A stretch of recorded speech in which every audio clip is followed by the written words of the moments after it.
I'm Fatheree, This is Dave. and this is Tex-Trek. Engage.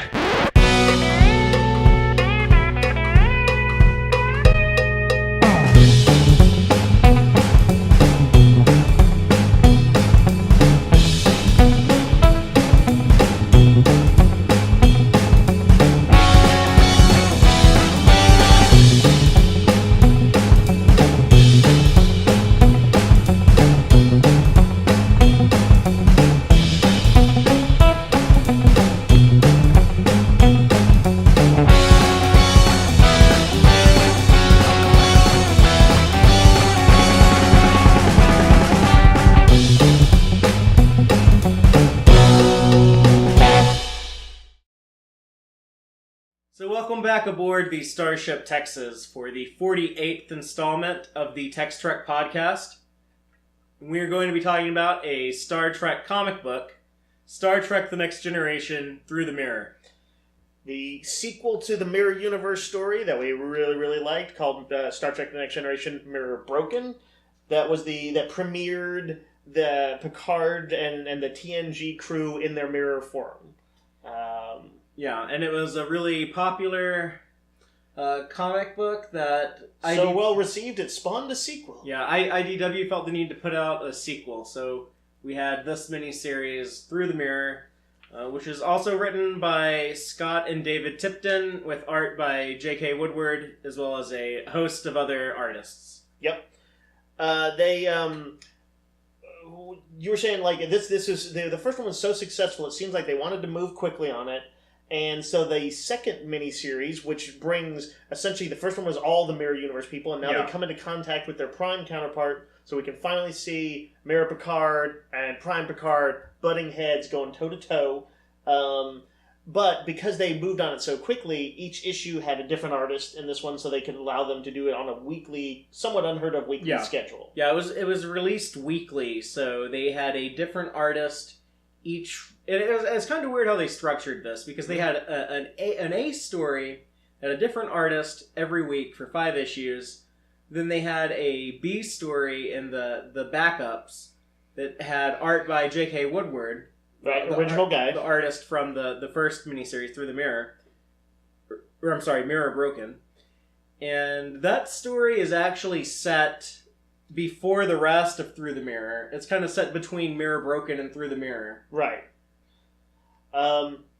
Yes, I'm trying to think of like some other example of this, but it's essentially like if you imagine like say they did an Indiana Jones movie, and then at the very end of it, during like a little 10-minute sequence or 15-minute sequence, revealed what set things in motion.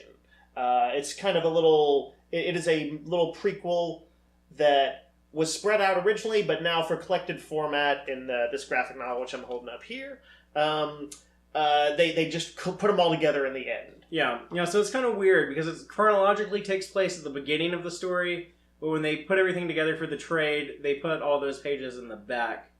So right. Now, that said, the biggest reveal in it when it was serialized was essentially in the last part or two, so it still ended up kind of coming near the end of it.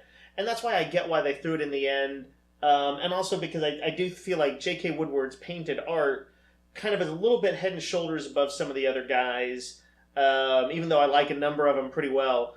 And I feel like you kind of go out on like a really strong note with his stuff by putting that all at the back and kind of having 1 or 2 big reveals and a big guest star in it that kind of shows up near the end. So I see why they put it organize it the way they do. I don't have a problem with it. But your preferred reading order would recommend that people start with that little outro story that's probably really the equivalent of a single issue, and then they read the rest of it. Yeah, the way I would recommend reading this is if you liked Mirror Broken, and why wouldn't you? That was great. Mm-hmm. Then you want to pick up Through the Mirror. The best way to get a hold of it now is to buy the trade at your local comic book shop, or if you don't have a store nearby, you can find it online. And just flip to like the very back. You said IDW's got an app too, right? Yeah, IDW has a Star Trek Comics app that you can download and read it digitally. But Just flip to the very back to when you get to the gorgeous J.K. Woodward painted artwork, and read all of those pages first. Then go back to page 1, read the rest. That'll be like the chronicle order of chronological order of the story. I knew where you were headed. I don't think it's necessary, but it makes sense that his painted art bridges the two stories. Yeah. So you do what you need to do. You read it how you want. But for this podcast, I think we're going to go ahead and kind of talk through it. We're going to go through it in the issue that the way that it's done for the graphic novel, which is kind of the big story, the confrontation between the two crews, and then the prequel follow up we'll close out with. And just to give you like a little tidbit of the story before we dive in and go full spoilers. Essentially, this is a story about Picard's mirror universe crew is kind of sneaking into the Prime universe and stealing supplies and laying a trap. And they have big plans in it for Picard and his ship. Yeah. And so it is very much a story of good guy Picard versus bad guy Picard. And then the backup story is an explanation of how Mirror Universe Picard, how he came to learn about the Prime Universe in the first place. Right. That was not an element of the first miniseries. That was all of it really about him ascending to power, stealing the experimental Enterprise ship, and becoming one of the big movers in the Mirror Universe. It was Mirror Picard's origin story. Yeah. It was like the pilot episode to his alternate universe. And a big building the team, too. He essentially puts together his crew. It's the Mirror Encounter at Farpoint. And so much better than Encounter at Farpoint. But that's exactly right. And then just one thing on that, comparing it to Encounter at Farpoint. Okay. Remember how exciting it was Encounter at Farpoint during the saucer separation sequence? Not super much, but Mirror Broken found a way to make the saucer separation badass and awesome and exciting. That's true. And I'm also going to further the comparison by pointing out that infiltrating Mirror Troy in this wears her Encounter at Farpoint skirt, the blue and black look. So there's so many points of comparison to it. And broadly, we actually like it in here. Except we actually like it because it's alternate from the Mirror Universe. Yes. So. But yeah, we're going to dive in and go full spoilers with this story. So if you don't want to know what happens, if you want to read it yourself, pick it up and then come back and catch our thoughts on it. When we kick off, it's at a Starfleet mining facility called, what is it, Naya 7, which, if you're kind of doing a little continuity geekery, was the location that was key in the... Yeah, if you're keeping score at home, this was also a setting in the Star Trek Doctor Who Assimilation Squared crossover. Yeah. Which is written by the Tiptons with art by J.K. Woodward. Very fun. So that's just a little insider reference. Yeah. It's this cool island-based sort of Starfleet mining platform, and they're checking it out. Worf and a couple of security officers are with him, and they've got a report from they're doing a follow-up inspection from their previous adventure. And they find out that there is something going on. Things are mostly going all right, but they've had missing supplies and like pretty notable supplies. They say 3 full crates of dilithium and stuff like that have just recently gone missing. And so Worf and his team are like, they're on the case. Yeah, he becomes Inspector Worf. Mm-hmm. But right off the bat, they do kind of rub me wrong here because they're referring to him as Commander Worf. When this is clearly set during early season 4 of The Next Generation, and he should be Lieutenant Senior Grade Worf. It's a weird omission. It's because they like are pretty careful about or they try to be at least pretty good with the continuity cop stuff. So that is a little bit of a weird slip up. That was one of the first things I noticed the first time I was reading this on the first page. I did not notice it at all in my entire reading of the thing because I would not notice that.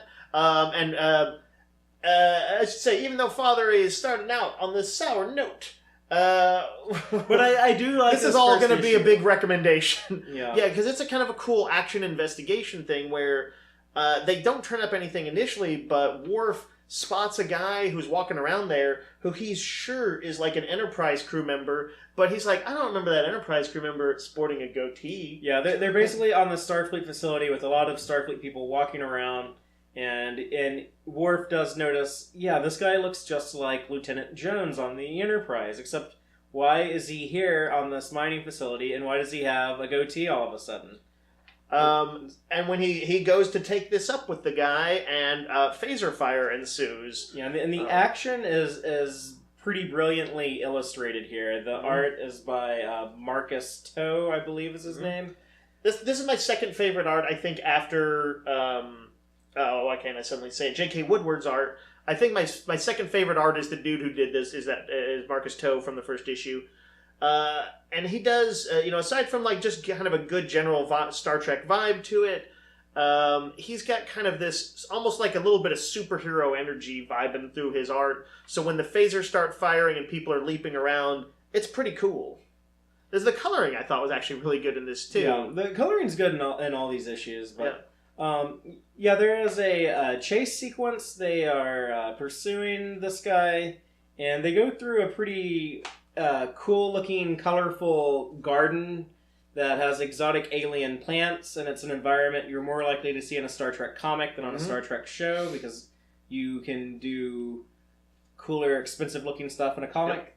I think one of the tricks to getting the comics right is to do some of that stuff, but not do so much. Don't do too much. Don't do so much that it starts to not feel like the show. And that's one of the things that I think the Tiptons are actually pretty good about that with their writing is it still feels like there's still plenty of scenes of people, what would be the cheap stuff in the show, like people talking on the bridge and in the ready room and stuff. But I don't feel like it's a betrayal of the medium. It's part of what makes it feel Star Trek: The Next Generation. But as they are chasing this guy through the garden, there is an ambush.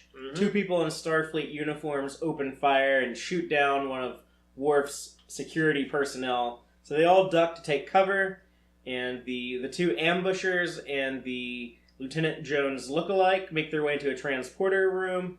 Worf proceeds, and right as he gets in the door, he sees the three figures beam away on the transporter pad. And he says Matak, which is a Klingon, possibly curse word, but... I looked up, he has a couple, when I looked up a few of these when I was reading this. One or two of the early ones were the equivalent of just damn, like when he's like a little frustrated earlier. I think this one might be more of a what the hell kind of surprisey kind of thing. I know of two uses of it in the shows. There might be more, but both times it came off to me as either like WTF, or it could also mean like, oh, that was really well done. Right, like a strategy well played. Yeah. Like begrudging maybe. Now we the viewer. I don't believe Worf of course saw the guy who's the lookalike crewman. I don't think he is supposed to have noticed that the other two beaming out with him are Mirror Universe Geordi and Mirror Universe Riker. So they were clearly they were the one absconding with all the stuff on this, and that's the end of the first issue. Yeah. So if you've read Mirror Broken, which you should read because it is so good, then you'll definitely recognize the two of them. Mm-hmm. And we go into the second issue now with art by Chris Johnson. And this guy reminded me a little bit, if you're a superhero comics guy, of the artist Scott Collins, who had a most famous maybe for his run on The Flash with Jeff Johns for several years. And he's currently doing The Flash with that's written by Joshua Williamson. Josh Williamson. Yeah, and he's a really good artist too, and I like this guy. This guy's going to end up doing a lot of Andorian stuff in this one. Because it starts with Worf interrogating the non-Mirror Universe version of the guy they were chasing around on the thing. And that poor guy is just like, I haven't left the Enterprise in 7 months, sir.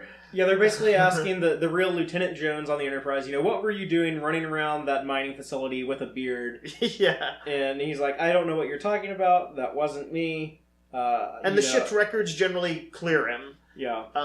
But before they can kind of investigate too much, they're called to deal with this... a distress call from an Andorian ship. Yep, and it's like not just a ship, like a battle cruiser that's got heavy damage. They've been like invaded or something like that, and but they couldn't get a ton of information. So I have some problems with this Endorian ship, kind of like how I had some problems in the first issue. Yep. A little bit of continuity stuff here. And I love the design of this ship, but it is a design that was used on Enterprise. Right. And the Endorian ships there would have been about 210 years before this ship. So it's a weekly book, Father. They didn't have time to go and redesign every ship. But it is, yeah, it's a little frustrating. Like, they should have taken that kind of basic look, the same way the Klingons have a look, the Federation has a look, and extrapolated a little bit of, like, futurism onto it. And why do these Endorians even have battleships? Like, shouldn't they no longer have their own military if they're part of the Federation? And, you know, Starfleet should just be enough to, like, keep them safe and protect them. They don't need their own military. Yeah, they are sort of founding members, but, you know, they're supposed to be a warlike race. I could see how they would have their own... They're probably, within the Federation, there's probably some provision that allows them to keep their own... I'm gonna no-prize it. Okay. Maybe they just keep, like, the Endorian Imperial Guard around as, like, kind of like an highly honorary... trained, but a ceremonial... Yeah, like a ceremonial type maybe that would explain... organization. Maybe that would explain why they got their ass kicked so hard. Well, and they also have, like, these old ships that don't really do anything else. Okay. All right, we'll go with that. And indeed, when the Enterprise crew beams over, there's like almost everybody on the ship is dead. There's Andorian massacre. I don't know why their blood is red when it's supposed to be blue. You know. Maybe when their blood has been like out on the floor for a long time, it turns red. So. yeah. So we'll do lots of no prizes on this. There's a handful of survivors. But what they're going to find out is that the Mirror Universe people, they'll start to piece this together. They ambushed this ship with some sort of surprise tactics. They beamed over from a shuttlecraft with a bunch of boarding parties that just, like, you know, Mirror Universe people apparently are like hard-ass fighters, and they just kicked the crap out of these guys. And they stripped the ship of tons of parts. So they clearly have, like, a plan. We already know they've been stealing stuff from this facility. Oh, and they used the near warp transport to get on board the ship, which was established in the Schizoid Man in season 2 of the Next Generation. Oh, wow. Where you're warping in, and then you stop just long enough to beam someone, and then go back into warp. Mm-hmm. So you got to time it just right, so you don't beam someone into the wrong place. It's interesting that they kind of went real with a deep cut there, but like forgot what color Andorian's blood is. The editor probably should have caught these. Come on, Saragatos. There's a sort of exciting sequence revolving around. They had to I forget if it's a straight up trap, but there's a warp core breach, and they have to like eject the warp core and hightail it out of there after doing a big rescue thing. But one of the things that the Andorians point out was that the attackers, he says, they look like you. Right, when Riker first walks up to him, the dude's freaking out because he saw somebody who looked a lot like that.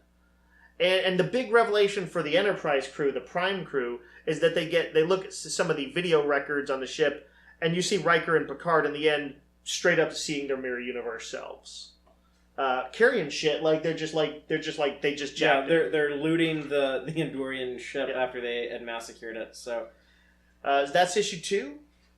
Issue 3 jumps to one of our favorite Mirror Universe people. Yeah, I love the opening of issue 3 because we start with the guy who kind of kicked off all of this Mirror Universe Next Generation comics with the Mirror Reginald Barclay. Yes, the guy who you would think would be the least likely to be a threat is in fact a dangerous threat. And I love how it just opens. We don't know what's going on, but the issue opens with Barclay just walking down the corridors of the Enterprise D. Real confident. He's like, hey, what's up? And people are saying hi to him, giving him the thumbs up, looking good, Lieutenant. He is shooting some finger guns at some female crew members and says, good afternoon, ladies. And they smile back at him. And he just seems like he might be the coolest guy on the ship, and a super cheesy, dated idea of what the coolest guy on the ship might be. He bumps into Geordi LaForge, and when I was reading this the first time, I'm noticing okay, this is obviously Mirror Barclay. He's got his Mirror Universe Starfleet uniform on. Everyone else is wearing season 1 or season 2 Next Generation uniforms. Mm-hmm. So what the hell is going on? And then he starts messing around with the computers. He's clearly... Before we let's talk about like this encounter with Geordi, because I think this is so funny. Yeah. Geordi is telling him, I just want to let you know you're doing a fantastic job. We're all so proud of you. Yeah. And Barclay's just like, you're too kind. It's nothing really. And basically, it just now occurs to me what this is. Mm-hmm. But it's just how, like, Prime Universe Barclay had his weird... holodeck fantasies. This is the same thing. This is kind of Mirror Universe Barclay doing the same thing. He's just a little bit more like, in his fantasy, he's like efficient and beloved, as opposed to like living the kind of like cheesier fantasies of Prime Barclay. But yeah, well, this is how he imagines his Prime Universe self would be. Right, because what we're going to discover is this is like a holodeck trial run of the infiltration. Yeah. He's supposed to sabotage the computers, and he needs to be able to get past people and act like his counterpart version. So I guess, this is his version of what he's like, oh, this must be what Barclay's life is like. This is hilarious. Yeah. And it's just a training simulation. So he basically, he makes his way into the communication center of the ship, and the looks like an ensign there he says, well, it's Lieutenant Barclay. We don't see you at communication control very often. Can I help you? Barclay takes him out with the double fist punch, the most powerful attack in Star Trek. Yep. And successfully sabotages the ship's communication system. And then he assassinates the hologram of Captain Picard. Yeah, Picard is coming up. He's like, I just want to thank you for all the things that you've been doing. And he just gets shivved. Yeah, and we see this is also beardless Riker in this holodeck. So, you're right. They're using season 1 what images. What we will learn is that Barclay and his other infiltrator, Troy, a.k.a. the Inquisitor from the Mirror Universe, that the information they have been able to access is dated information. They've got essentially what would be... They know up through season 1, if you want to think about it that way. Well, they don't know anything past the counter at Farpoint because they still have Troy in her encounter at Farpoint uniform. But yeah, she ends the simulation. She's like, "What are you doing? You can't stab the captain like that." But he's like, relax." He's like, "I was just playing around." But she's kind of clearly more business, and he's a little bit kind of flippant and murdery. And murdery, yeah. He clearly kind of lives for it a little bit. This is the guy who stabbed Tasha Yar. That's true. And then we finally kind of get some full Mirror Universe plotting here. You see essentially an evil ready room sequence. And they straight up talk about their plans here. They talk about how they've been successful in the new ship, and how they've been stealing all these components.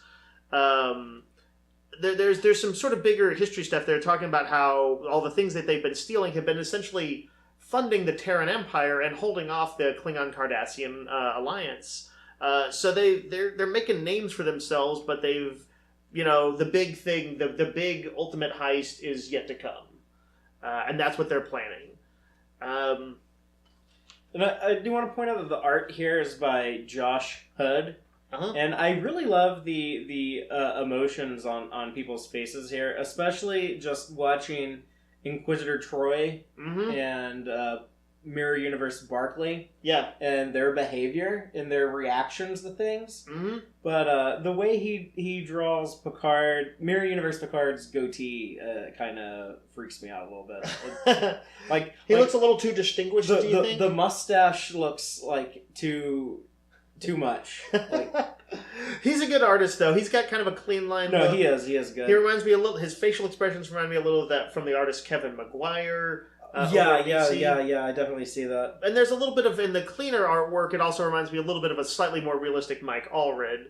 But yeah, he's another talent. And I really like.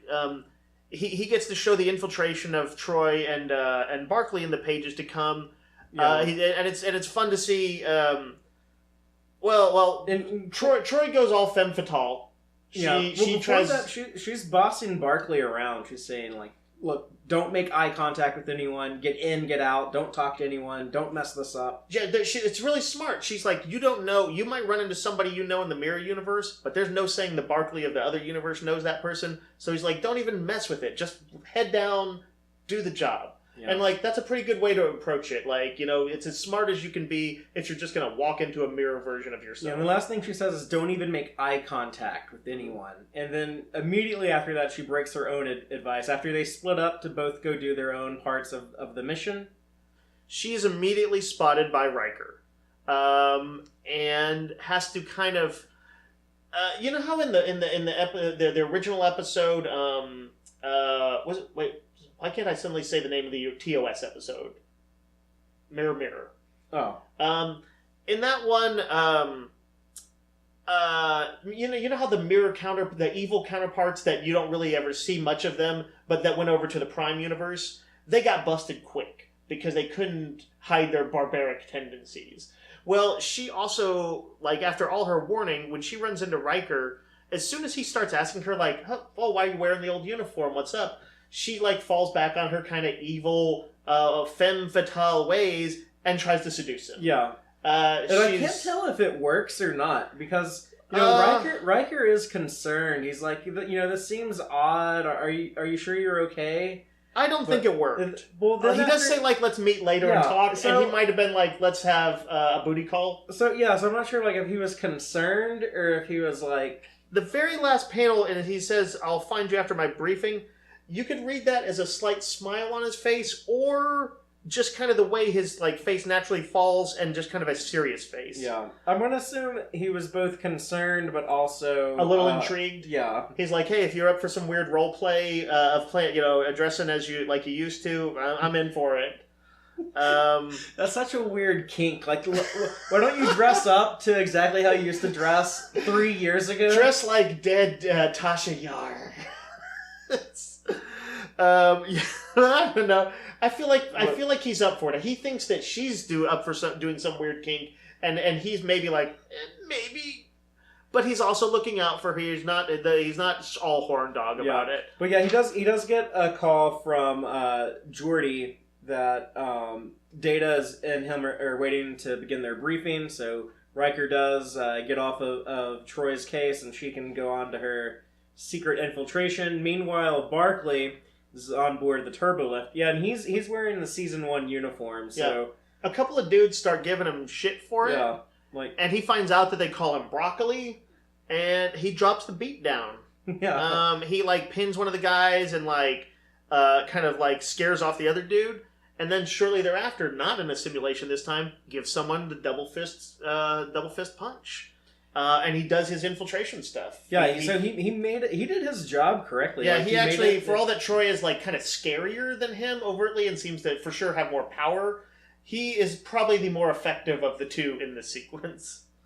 I guess they ultimately both get what they're what they want to done.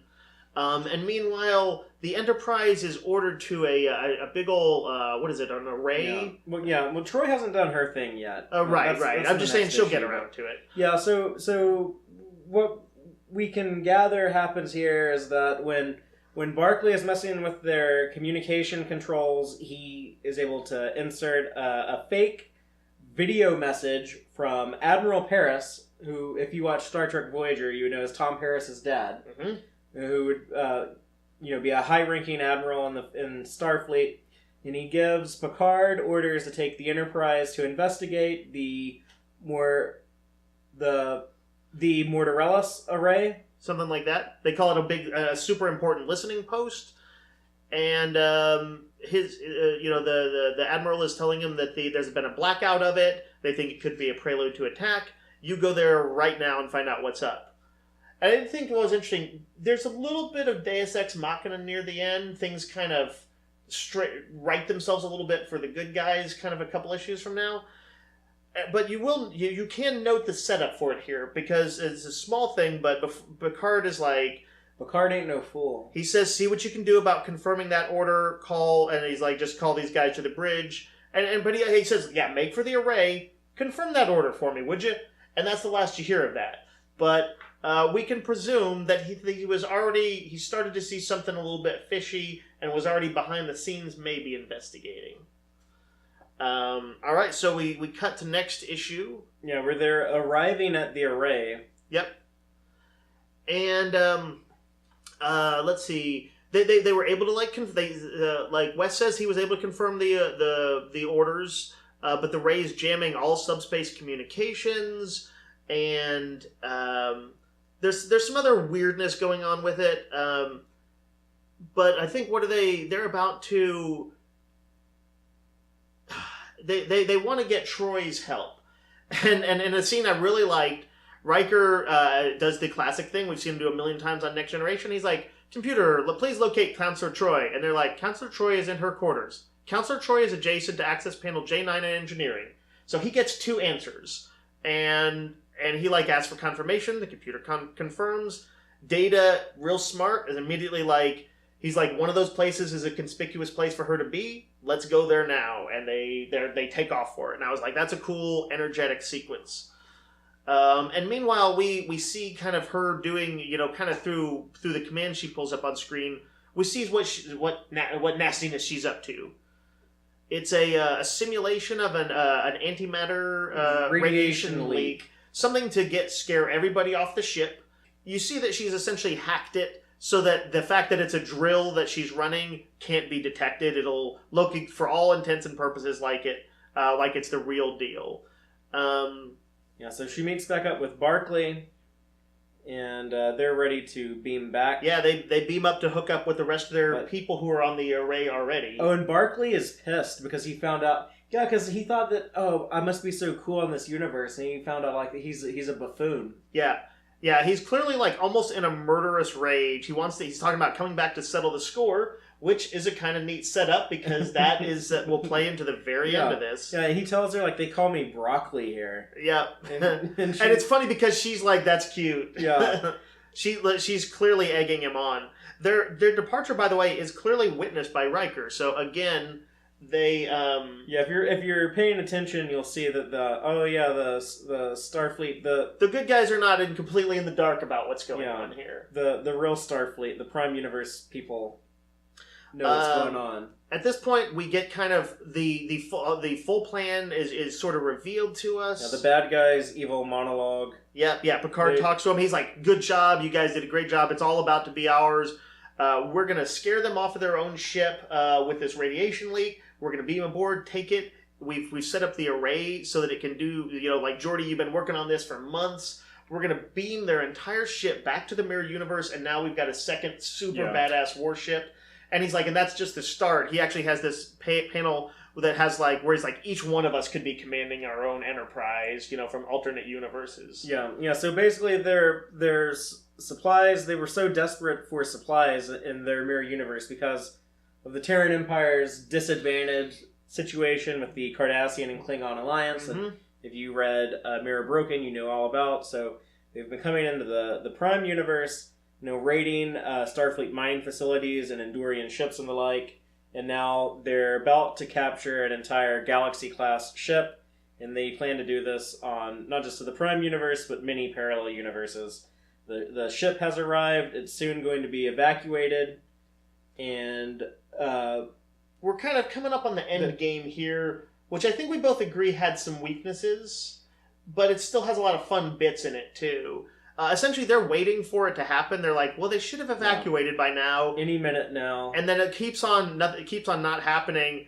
And then, like, Picard goes full, he's like, why isn't it happening? And he just, like, freaks out. He goes full Mirror Universe, villainous angry. He, like, smashes some panel. He's bleeding from his hand. Yeah, he starts they all start blaming each other. And Barclay, and... Yeah, and it's kind of like that old trope where, like, whenever you have a team of villains working together, it always collapses. They're going to backstab. Yeah, they're all so shitty to each other. Yep. And right as they're in the middle of it, essentially the full bridge crew and some security people of the Prime Enterprise beam over and sort of drop that they had been on to a lot of this. I did like that Mirror Riker, when they appear, says, "Oh, hell." And it's kind of weird that Picard would be on the security team to beam over, but... that does sort of fit. Broadly speaking, he was on a million away missions, just like all captains are. Normally, he would stay on the bridge and just send Riker. Yeah, that's kind of true. In a case like this, I think maybe he wanted to lead the charge. He wanted to meet his counterpart. Yeah. So it ends with them. I mean, you obviously want to establish this page that that does have the two of them facing off. It's the against classic each other. face-off, much as when we faced off with our own mirror counterparts. Who you might notice is they are not bothering us, even though we're talking about Mirror Universe stuff, because we actually beamed them a gift. We sent them a Star Trek mission crate. Yes. And they've promised to make an unboxing video that you'll be able to see on our YouTube channel. If only the people in the shows knew that that's how you could pacify the Mirror Universe barbarians, was with a cool loot crate. But we'll return to their misadventures before too long. Anyway, they have a drop on the Mirror Universe crew. And the Mirror Universe is like, make your move, because they're still, even when they have the drop on them, they're still ready to fight. And then they have a war of words. They kind of exchange some thoughts on it. I mean, they talk like philosophy and how they got there, that's eventually it all breaks down to a big phaser fight, though. Right. It's sort of, I wasn't quite clear on this, because suddenly, even though the drop had been gotten on the Mirror Universe guys, it's like suddenly they're all pulling out like phaser rifles, and I don't quite know when that happened. Like, they had the drop on them, but the next thing you know, they're holding phaser rifles. Yeah. I don't think they weren't beamed in. I'm gonna just say that they are clearly more skilled in combat, and they grabbed hidden weapons real quick. But that part is another one of those things I can say might have been a little suffered from the weekly grind, or somewhere it was not made super clear how they managed to reverse the hold. It's kind of something that you would think the writers would be responsible for if I wonder if he wrote what scripting. Well, like, there could have been the artist on this last one is also, I think, one of the artists who I maybe like the least. And there's some fine art in it, but it's my least favorite of them. Deborah Carida. I did. Deborah. I do wonder if it's possible that the panel description read, the Mirror Universe crew, with lightning quickness, from all their years of training, scoop up weapons off to the side, and suddenly it's a standoff now. And that just was not conveyed, because it's hard to convey motion in comics. You can kind of do a moment and then a moment that's a few seconds later, but outside of sort of manga and stuff like that, it's a little bit hard to show somebody drawing a gun in action. It's a little tricky. So, but I don't know. So there was something that feels like a beat is missed in there. But suffice to say, they get the Enterprise Prime crew on the run, and they are Data is trying to stop the beam out of the Enterprise, which I guess could still happen, but it's locked in. They have it tamper proof, so it's possible the Enterprise is still going to get beamed out unless they go and physically destroy the components that have been that they put together, the secret weapon. Yeah, basically they will steal the entire ship and have it transport into the Mirror Universe. Yep. So being discovered did not ruin their plan. And then you get a sort of the Rikers and Picards of both worlds in kind of a climactic battle that is not where the series' strengths are. It's okay. But what kind of bugged me about this end battle is that the heroes, I feel like they sort of win the day. They're able to destroy it. But I felt like they didn't, when Luke blows up the Death Star, it's because he learns to use the Force and let go. Sometimes when Picard, a lot of times when they resolve situations on Next Generation, it's because they outwit their opponent. But here it's just kind of they just kind of happen to get a break in there and get a shot in, and they blew it up. And I just felt like it did not show their Prime Universe intellect or ingenuity. It's because Prime Picard started shooting the roof down, I guess, or maybe right there. They were just they were just pinned down, and then suddenly they got the shot that they needed to. At which point I like the denouement better than that climactic action sequence. The bad people are able to beam out. There is a final reveal that Barclay has remained behind. Yeah, so it looks like Barclay beamed as per his earlier plan. He beamed the rest of the Mirror Universe interlopers off of the array back to, I guess, the Enterprise of their Mirror Universe, or somewhere over there. We don't see exactly where. Right. We're in the backup story. Of course, we will learn how they got over here. But I assume he beamed them directly back into their universe. But Barclay is staying behind, and he says, "I don't think they'll miss me much back home." Yeah, which they probably don't. He's a bit of a sad sack no matter where he is. And then the denouement is kind of a couple pages of the bridge crew kind of going over the events like you do at the end of TOS and TNG in particular, and. They're kind of like, Picard is like, oh, what is is this, trying to figure out why they were evil is a question of nature versus nurture, and, these eternal questions. And there's also a little continuity stuff in there, or just plot stuff, because they mention that, yes, they haven't figured out how to stop them from revisiting, but that Data and Wes have figured that because of they know it would have cost a lot of energy and resources to get over to the Prime Universe, so that they don't think it's going to happen anytime soon. So they do at least, you understand why they would not pursue, per se, like, oh, we need the entire Federation to figure out what the deal is with this Mirror Universe. They know that they are not it's not going to happen again anytime soon. There's a little bit of that kind of reflective, classic, next-gen nature. But then we get the final scene of the A story. Mm-hmm. And that is Barclay of the Prime Universe, who I think we actually haven't seen normal Barclay at all until right here. That's true. But he's chilling in his quarters, and all of a sudden he's hit in the back of the head by a big spanner. Yep. Or some type of tool.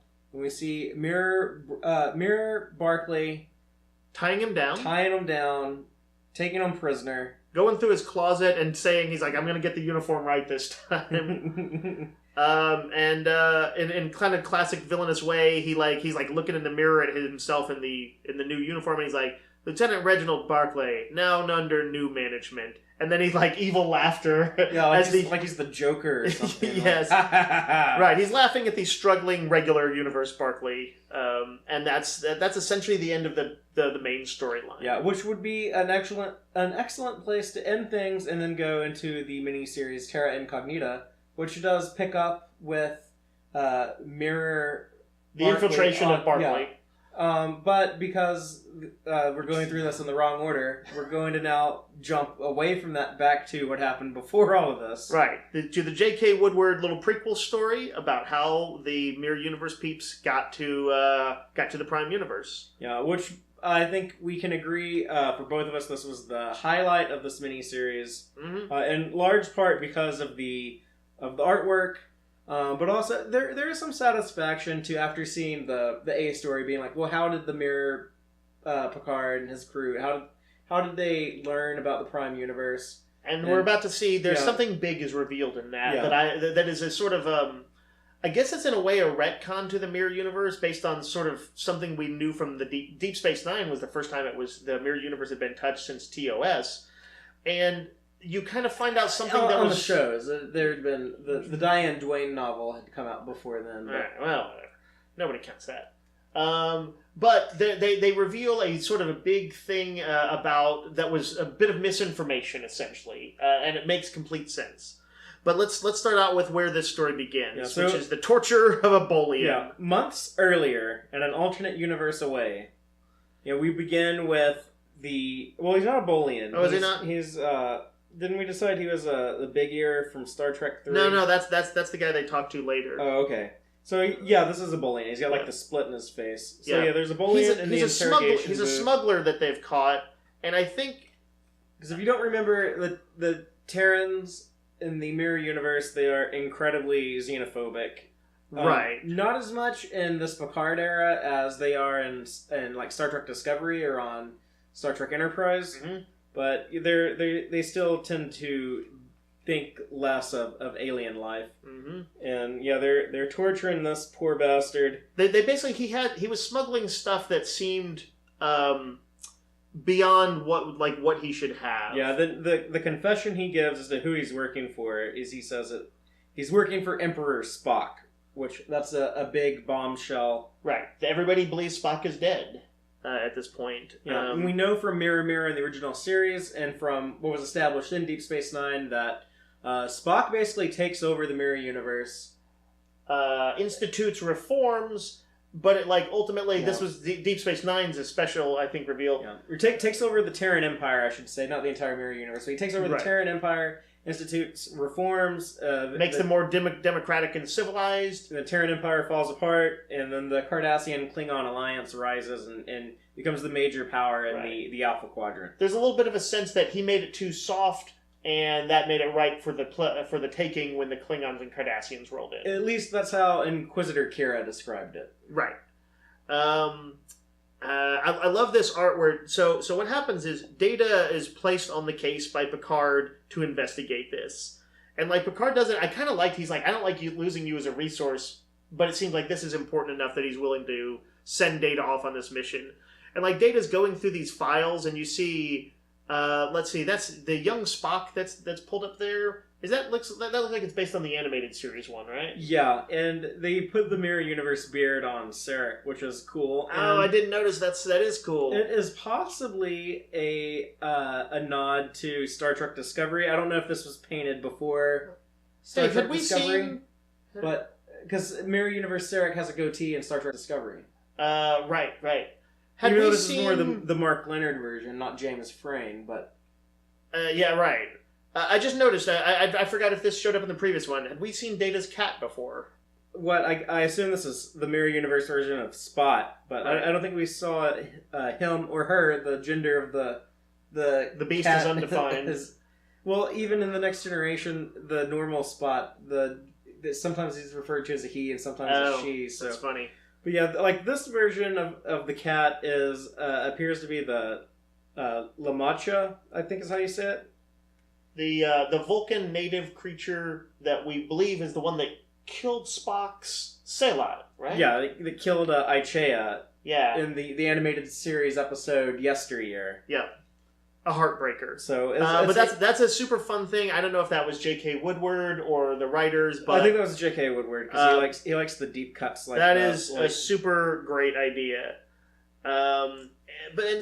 Speaking of deep cuts, if you look at these computer panels, you see displays showing Spock, shaking hands with an Andorian, but also you see a Vulcan transport ship, which. I assume we're supposed to think this was Mirror Universe Spock's ship, but it's the same ship that he flew to the Enterprise in the motion picture. Yep. Very distinct design. So Data goes to Picard. He tells him that the records on Spock have been tampered with. He can confirm with 90% certainty that Spock is alive. But he can't figure out where. He needs more information. There's an interesting thing here where they make clear when Data's researching this stuff that the records have been falsified by the Terran Empire themselves. They do all their propaganda stuff. They alter history to suit them and to support whatever they do. But the problem is they actually need to find out what happened to Spock now. And there's so many dead ends and paved over histories that they can't find the truth. Yeah, I thought that was an interesting little bit of insight into kind of dictatorial record keeping. And Picard says, he needs to find them because it could be dangerous if he was to show up again. Yep. They also want to find out. Yeah, he's the ultimate reformer in their universe. Yeah, and if this Bolian was running cargo for Emperor Spock, they needed to figure out where that cargo is coming from because they are getting low on supplies. Do we guess that the implication here is that they actually were getting supplies from the Prime Universe, or just that they're ultimately able to wean from Spock the secret? Yeah, well, I don't think Spock was getting the Bolian's supplies from the Mirror Universe or from the Prime Universe or anything like that, but. Anyway, he does some more archival research. The lady running the archive, is that anybody in particular? It's not Majel Barrett or something like that? It does kind of look like her, but I don't think that's supposed to be anyone we know. I could be wrong, though. I can't quite pin it. She certainly has a beehive-type hairdo, so maybe.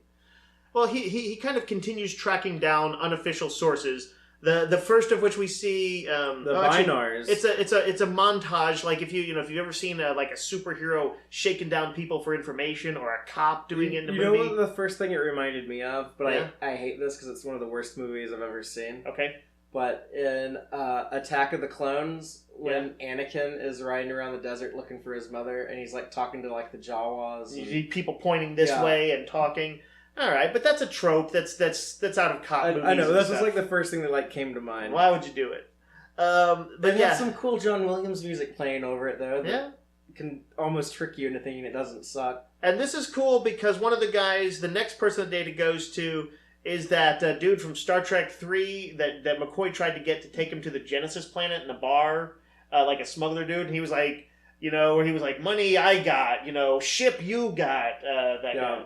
A movie that came out in 1984 that might have been in reaction to another Star franchise that had a character that, in funny order, he spoke with his words. Yes. Data shakes this dude down, if that guy slightly annoyed you in Star Trek 3, don't worry, Data beats him up. Did people find him annoying? I always thought he was funny. He's alright. What I like is the guy is kind of giving him the same static he gave McCoy, and then Data just like grabs him by the throat, and he's like, in total Data style, he's like, this exchange is not progressing quickly enough for me. Like, he's being completely Data, but it's clear he's about to kill the dude. Yeah. And that gets him talking. Yeah, he's Mirror Universe Data. Yeah. And then we see him land on this dangerous kind of jungle world, which I wondered if it might be the Genesis planet, some version of it. Yeah. He gets attacked by like a tentacle creature that's like super deadly, and you get some action as he takes it out. You notice that, like, Data, he doesn't always have his Borgish looking accessories on. Like, he doesn't have, like, his eye patch on until he goes down to, like, the jungle planet. And, you think it's like a tactical thing? Yeah, like it probably does all targeting and stuff like that. We see, like, in his quarters and stuff in these comics that he has, like, a selection of arms hanging up that he can, like, select. What if he needs, like, an arm that has, like, a big-ass phaser gun on the end of it, then or he a can claw install or that. Whatever, yeah. So it's cool that this Data leans more into the machine side of, and is willing to like customize and upgrade himself like this. But yeah, it is cool seeing him. It's kind of like just like a pulpy little. Yeah, I mean, really, he's going on a violent interrogation run for most of this story. But then, like, here when he gets into the jungle, he goes into the... I'm going to pretend it's the Genesis planet, by the way. The guy he talked to earlier was the guy that they wanted to take to the Genesis... that means that there is a Genesis device in the Mirror Universe, and it would have blown up the Mutari Nebula. It doesn't... It could be another planet. It doesn't have to be that one. Then it wouldn't... How's it the Genesis planet if it could be another planet? Because the Genesis thing got blown up somewhere else. I don't know. And Genesis, the Mirror Universe. Genesis doesn't work. You know, when they first went to the Mirror Universe, they were negotiating. The proto-matter is unstable. They were negotiating with the exact same aliens that the Prime Universe was, and in the original Mirror. Yeah, you're right. So I'm just saying that I feel like some version of the events of Wrath of Khan could have played out, and I because I like the idea of it. That's my headcanon. Okay, well, I think that raises too many questions, but all right. Before long, we see he is at the hidden temple kind of thing, and then he cuts through the guards, which are a bunch of I think this initial array. Tellarites. Are they Tellarites? Are there any Klingons in there? I don't think so. Yes, it makes sense that any marginalized alien race, non-human race, might be down with the Great Reformer, and so it seems like he's got a contingent of Tellarite commandos guarding him. And they look real cool, but Data's too tough. Yeah, Data has the night vision goggle on his eye. He's targeting shit. He's breaking necks. And before long, he is face to face with the man he came for, living in austerity like a monk. Is Spock? Yeah, and he still has his beard, but instead of a goatee, it's grown into like a big Santa Claus / Karl Marx / a guru. He looks like a sort of a guru type. Not quite full ZZ Top, but getting there. But it does kind of remind me of Cybok, because he's also wearing the white robe that we see Spock wear when he's resurrected in Star Trek 3, and he wears it in Star Trek 4. But it's very similar to what Cybok is wearing in Star Trek 5. And I think J.K. Woodward really came through on this because you needed this is like the first time that we have seen him, and really probably the only time we will see him in this entire run. The first time we've seen Spock since the original Mirror Mirror episode. He looks great. It looks like the aged Leonard Nimoy, but in a mirror universe, very different world. And Data does not try to kill him. He wants information.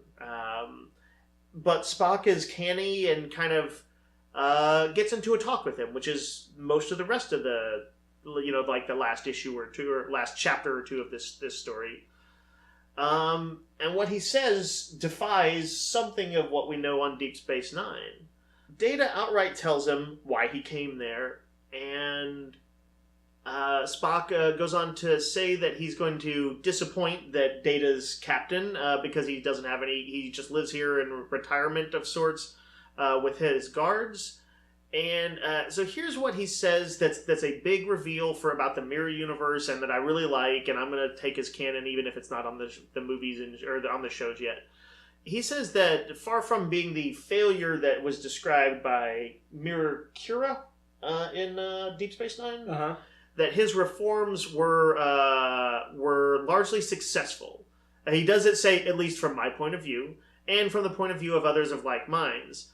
But he essentially says his timing was wrong. It's like the Cardassians and Klingons exerted themselves when they were not quite strong enough to deal with it, and so it still allows that what Kira said is true, but that because of the doctored history of the Terran Empire, that what's been covered up is that Spock was successful in trying to reform things, which I really like, because the Mirror Mirror episode, first of all, it fits Trek's ethos that even in a universe that's a dark universe, that the kind of the inherent sort of goodness and democratic nobility of the Federation, when Kirk encourages Spock to try it, he does, and it succeeds. It's just not quite enough to deal with their situation. So I was super happy with that notion to kind of establish that. Kirk gives one of the great Star Trek sort of, I'm going to say, pep talks, inspirational speeches at the end of Mirror Mirror. Almost argues on a logical level, against, fascism. And if it just turns out that all it did was make them weak and get run over, then that kind of sucks. That's horrible. Yeah, essentially what he says, after he explains the Data about, I encountered a Picard I encountered a Captain Kirk from another universe, and that kind of inspired me to reform the Empire.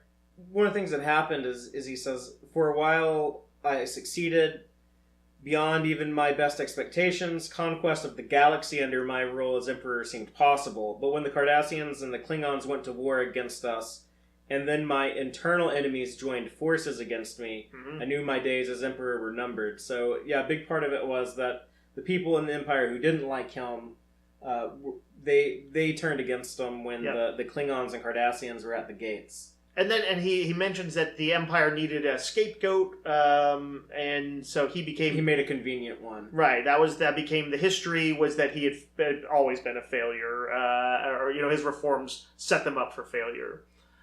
And that's kind of, as that happens, this story is sort of drawing to a close. He says he doesn't have any more ambition, but Data still wants the information on the alternate universe. And what Spock tries to kind of outwit him and say that he doesn't have that information anymore, and Data's like, there's no way you would allow that information to be destroyed. Your logic wouldn't allow it. And Data looks like he's about to take it by force when a sort of last contingent of Tellarites, commandos or guards, charge him, and you see him tearing into them. Then it cuts to an exterior shot of the temple where you hear just like all this bone crunching and impact. Data walks out covered in blood, and the next thing you know, he's making his final report to Picard. He says, I've located the target, secured information that could prove to be of value. Yeah, he has the data tapes, the old cards from the original series. Yep. Which they use something similar on Star Trek Discovery. The base implication would be that he killed Spock and all of his guards and got the information through torture or some kind of violence. We don't see the body, so... Right. And knowing that he himself is very logical, my assumption is, yes, all those poor Tellarites just got iced, but that he almost certainly kept Spock alive, sent somebody else to pick him up or something like that because he was like, he could still be useful. And I think we will yet see him again before all this Mirror Universe crossovers are done. But Data clearly did extract the data from him. Yeah, the very last panel... Data got the data. He did. The very last panel, we see Data reviewing footage of the landing party of Kirk, Bones, Scotty, and Uhura, who were the ones who the mirror came across in Mirror. So, Data knows all about using the transporters to cross over between universes now. Mm-hmm. We can gather that from this last panel. And so this would make a perfect transition to go from this into the beginning of the story where they're sneaking into the Prime universe and stealing stuff from mining facilities. So as I said, you should read it in that order. Right. That's a fair argument, but it's also interesting to see it where you don't know why they're in there immediately, and you get to kind of, as a fun little surprise at the end, get to learn that. Either way works. The way I would choose to read this would be in the chronological order. We know. All right, but anyway, I'm going to say a rougher ride than the first one, which was particularly good, and this one has there's a few unclear storytelling points, and but like overall, I like the plot of the Mirror Universe crew. I think it's a kind of a good heist sort of idea, almost their own sort of Ocean's 11, villainous Ocean's 11, where they have a plan to clear the Enterprise, get it where they need it to be, so they can beam it back to their universe. It's a good plan.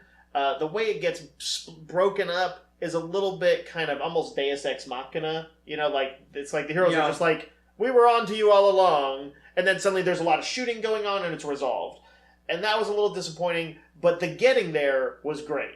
Well, it was I felt a little bit of that in Mirror Broken. I felt that it kind of, things wrapped up kind of, not so much conveniently, but very quickly. You think the Tiptons might need to kind of work on building to a slightly stronger climaxes? I mean, 5 issues. I don't know. I think maybe if they had an extra issue to pad the ending, they might be able to do something a little bit more satisfying. But maybe.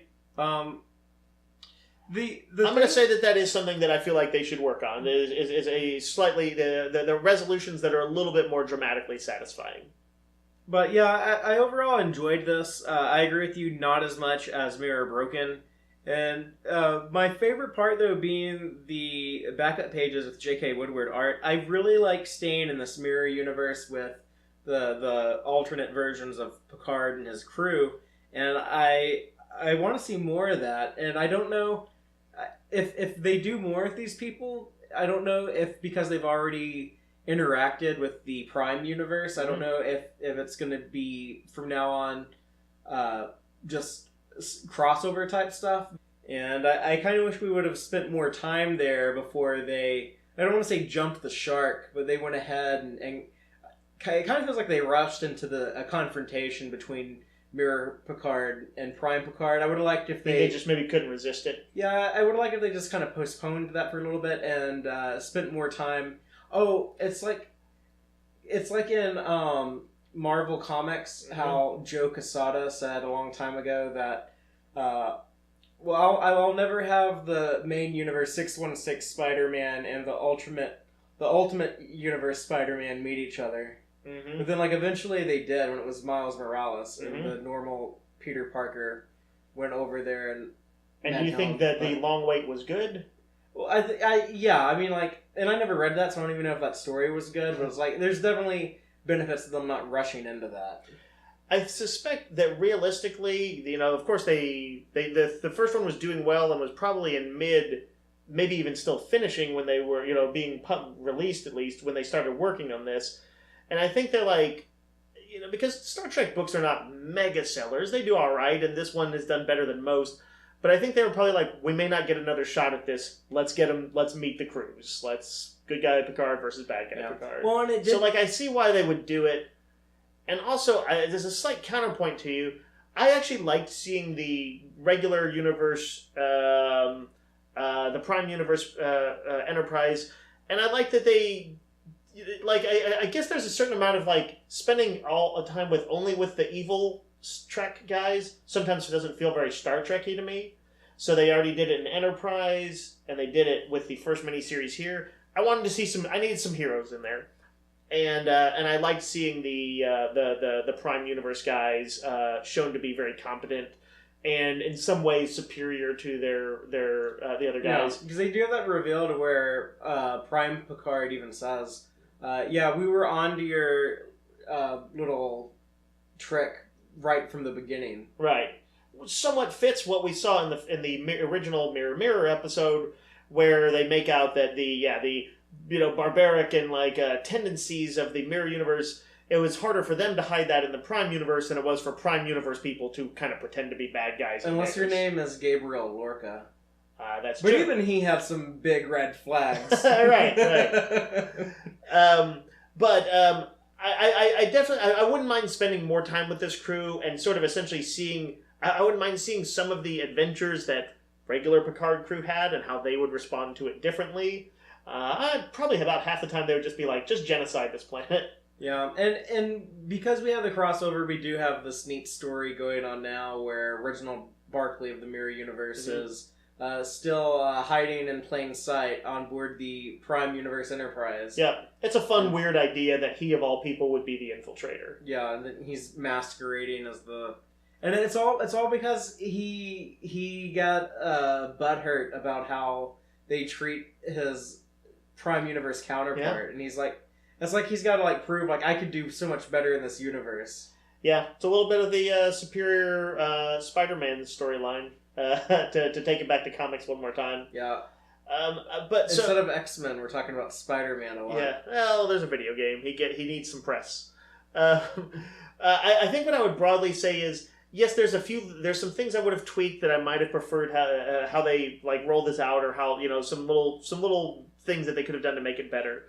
But overall, they've done, I think, really overall such a good job with the Mirror Universe and kind of reinvigorating, I think, the entire Next Generation portion of the comic book Trek line. So I've got to say I'm overall pretty happy with the Tiptons, minus a few criticisms. Well, we got plenty more Star Trek Next Generation comics from the Tiptons coming out, because next year we're getting the Q conflict, which will be a crossover between Next Generation DS9, Voyager, and the original series. They do seem to like to do the very fanish projects, I guess I'm going to say. This will be the biggest one they've done. So. Yeah. And, don't screw it up, boys. I wonder if they're setting up anything here, because we kind of had this loose connection from the Doctor Who crossover, Assimilation Squared, into Mirror Broken, and then a lot from Mirror Broken into Through the Mirror, and then a good bit of Through the Mirror into Terra Incognita. So will they keep that chain? Right, there could have been something that we will look back on and be like, oh, that seemed like a weird scene, but now I see that it was setting up this next miniseries. Maybe. But I think that's all we have to say on Through the Mirror. So it definitely, if you liked Mirror Broken and want to see more, definitely pick this up. And if you just would also like to see kind of a Next Generation, some good Next Generation comics. Yeah, and we will eventually talk about the follow up to this, Terra Incognita, and that is still coming out. So we haven't even read all those issues yet. They haven't even all been released, so we don't even know what the story of Mirror Reginald Barclay. Yeah, for all I know, he ends up actually killing Picard at the end.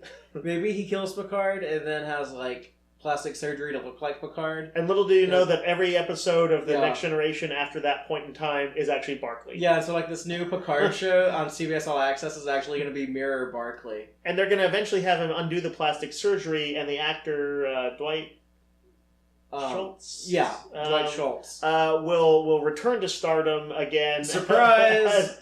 as the evil Barclay. This is for sure going to happen. I hate to say it, but I think we've just spoiled it. But Alex Kurtzman is listening to this right now, and he's like pulling his hair out. He's like, "Oh no, they're giving it away."